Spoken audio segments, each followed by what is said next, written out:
Kita datang, terus kita bilang tolong ini gimana, mau diurus sama anaknya atau mau ditaruh panti. Nah, anaknya bilang iya nanti dirawat. Kita ngasih waktu 2 hari untuk menyelesaikan ini. Anaknya ada 4 totalnya.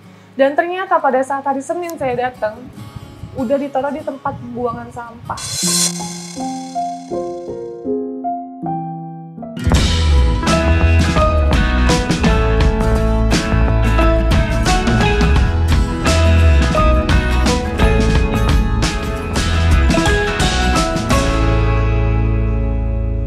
Dapat beritanya mau diambil kapan? Tiba-tiba datang?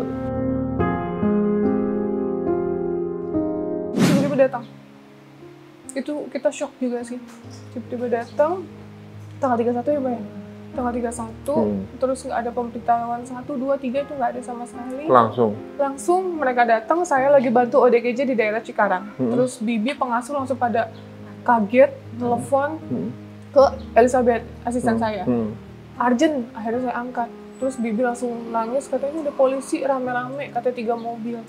Ada apa? Saya kaget kan, ada apa? Mereka menanyakan tentang plang atau legalitas yayasan kami. Saya udah nggak pikir panjang, saya bilang, Pak, tunggu saya on the way sana. Gitu. Udah saya matiin teleponnya, pada saat saya datang, pihak dari Barreskrim Mabes Polri, dan juga Kemensos Republik Indonesia, tim reaksi cepat, itu menghampiri saya. Nggak lama nanti tunggu dari Dinas Sosial Kota Tangerang katanya. Terus oh ya udah nggak apa-apa. Akhirnya mereka datang bertiga, berkolaborasi sekitar kurang lebih 35 orang gitu.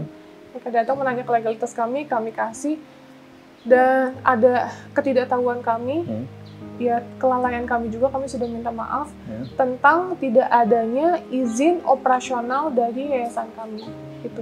Jadi kalau fondasi Yayasan Rumah Peduli Kemanusiaan udah ada, tapi ternyata izin operasionalnya yang belum ada, belum dilengkapi.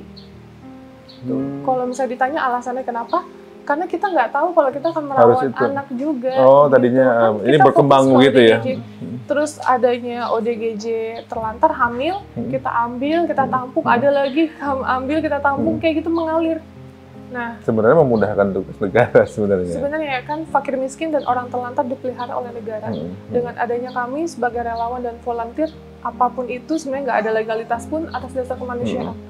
Gitu. Masa ketika kita ada orang hamil, kondisi maaf ya, ada di YouTube kami juga. Nanti nolongin harus minta surat dulu. Lama prosesnya. Jadi kayak kan kita dapat informasi dari informan nih, relawan kita sebutnya. Relawan itu kita udah bilang tolong dong minta izin dulu sama aparat setempat. Tolong dong minta izin dulu sama dinas sosial. Kalau nggak ada respon, masa kita harus diemin?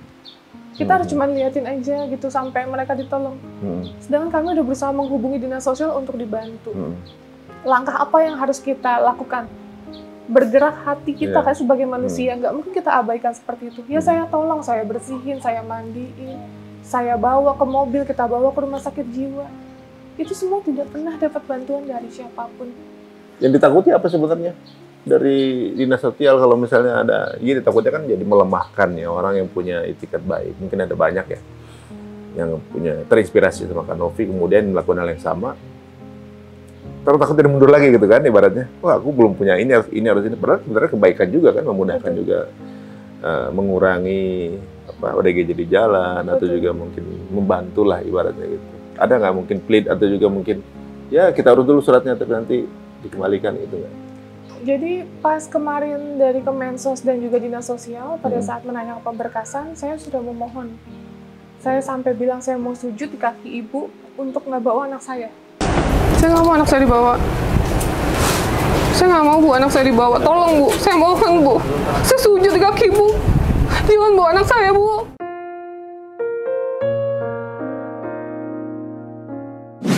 Saya bertahan di situ. Tolong saya mohon jangan bawa anak saya. Kalau untuk pemberkasan kita akan urus, tapi anak saya jangan dikeluarkan gitu. Dan kita pun nggak tahu kondisi di sana seperti apa, layak apa enggak di sana, kondisinya seperti apa. Sedangkan kita ada bukti video rekaman ya, banyak pada saat yang datang itu melihat kondisi bayi kita, layak kok, mereka yang memberikan statement itu, layak kok, AC kok, anaknya sehat-sehat kok, tapi kenapa masih diambil? Berapa yang dibawa ke sana jadi? 10. Yang paling besar 10 bulan, paling kecil 9 hari. Siapa aja namanya? Siapa tahu nonton nanti anaknya. Yang pertama Zaila dari Zaila. Lubuk Linggau, Zaila berapa tahun umurnya? 10 bulan. 10 bulan. Iya. Ada Atar, anaknya Mbak Vera, itu 5 Di bawah bulan. juga? Di bawah juga. Ibunya kebetulan lagi dari Durian Sawit. Ada Akila, Akila dari Lampung. Terus siapa lagi?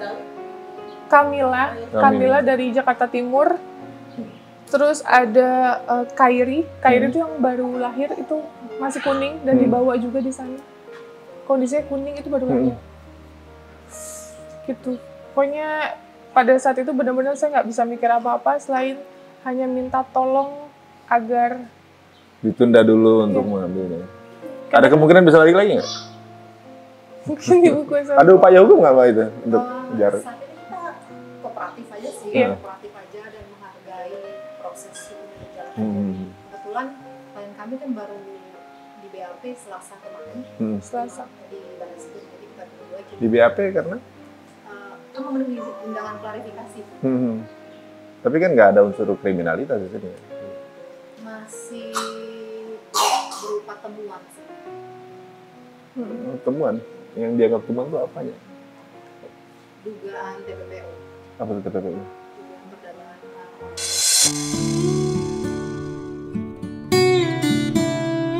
Yang bener, Sampai yang bener, aduh, yang bener, iya, makanya aku shock banget.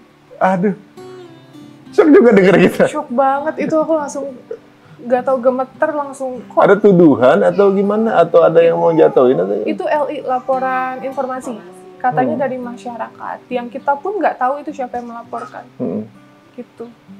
Ya ampun, fitnah itu. Makanya yang saya agak bingung di sini kan kenapa kita men-share video sesuai dengan kenyataan. Kita ambil di jalan, kita bersihkan, kita masuk rumah sakit jiwa sampai melahirkan pun saya temenin loh ODGJ di dalam ruangan operasi itu sampai udah besar, biar tahu Vera anaknya siapa, terus Mbak Siti anaknya siapa, gitu-gitu. Transparan yang ada di video, gitu. Jadi Maksudnya barang buktinya udah jelas gitu udah kan jelas, kalau mau terus pakai. nggak akan mungkin apa yang kita sembunyikan. Gitu. Pasti kalau misalnya ada sesuatu itu kan sembunyi-sembunyi ya. Ini semuanya gampang ya, Ini ada gampang. semuanya. Ini semua ada videonya, ada buktinya. Tapi emang setiap kebaikan pasti ada cobaannya. Nggak mulus-mulus aja gitu. Ini mungkin bagian dari cobaannya itu. Terus saya pikir nggak ada halangannya. Jatuhnya ternyata ada fitnahnya juga ya. Ada. Aduh. Terus gimana perasaan kamu? Ternyata kamu disangkakan seperti itu. Kaget banget karena pada saat Berarti tuduhan tanpa bukti kan berarti kan? Pengamanan anak ya, Mbak? Pengamanan anak. Terus berapa hari kemudian kita dapatlah surat pemanggilan klarifikasi itu. Terus meminta juga pemberkasan masing-masing anak asalnya dari mana nih. Gitu kan ada suatu oknum juga yang menanyakan ke kita, nggak mungkin lah tahu dari followers, dari DM itu nggak mungkin banget lah. Saya dapat info dari mana kalau nggak dari followers? Kan nggak mungkin saya datang nyari ada yang ngambil nggak ODGJ, itu sangat tidak mungkin. Sedangkan ini satu Indonesia loh. Iya. Sampai yang paling jauh kita ngambil dari Lubuk Linggau. Palembang ya apa? Sumatera Selatan ya? Betul. Palembang kita harus ke sana Jalan lagi jauh lagi, banget gitu. Terus itu penyerahan langsung ada videonya. Bapaknya dari ODGJ tersebut yang menyerahkan ke kami karena faktor ekonomi, karena anaknya aja yang di Lubuk Linggau umur 13 tahun tidak sekolah.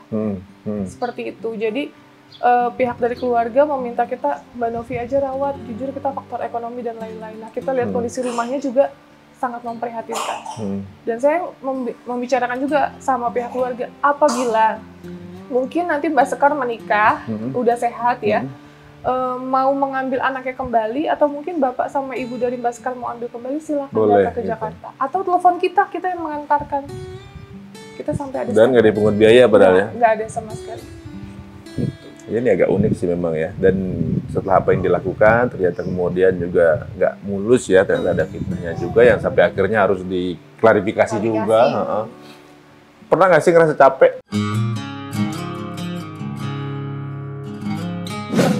Karena yang kita urus banyak, mulai dari bayi, ODGJ di rumah, yang kondisinya kadang naik turun, ada aja masalah, mungkin yang ini berantem sama yang ini gitu, terus belum kita nangani kasus-kasus yang ada di luar.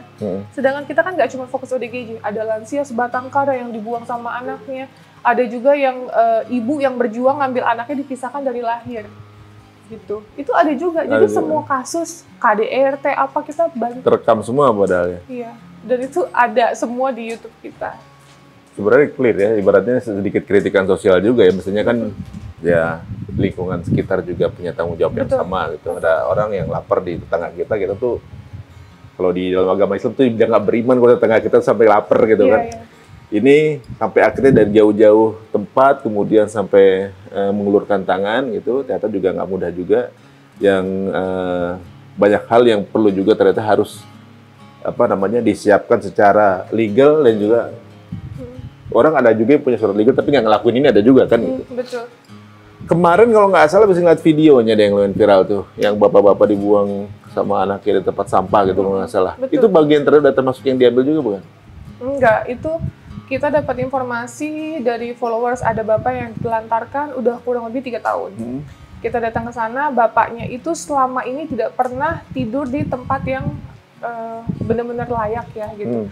Dia tidur cuma di kursi roda wheelchair. Nah, kita datang, terus kita bilang tolong ini gimana mau diurus sama anaknya atau mau ditaruh panti. Nah, anaknya bilang iya nanti dirawat. Kita ngasih waktu 2 hari untuk menyelesaikan ini. Anaknya ada 4 totalnya. Dan ternyata pada saat hari Senin saya datang, udah ditaruh di tempat pembuangan sampah. Bapaknya itu? Iya, cuman dilapisin sama kayak apa sih tiker itu, tapi tumpukan sampah dan bau. Dan itu kenyataan.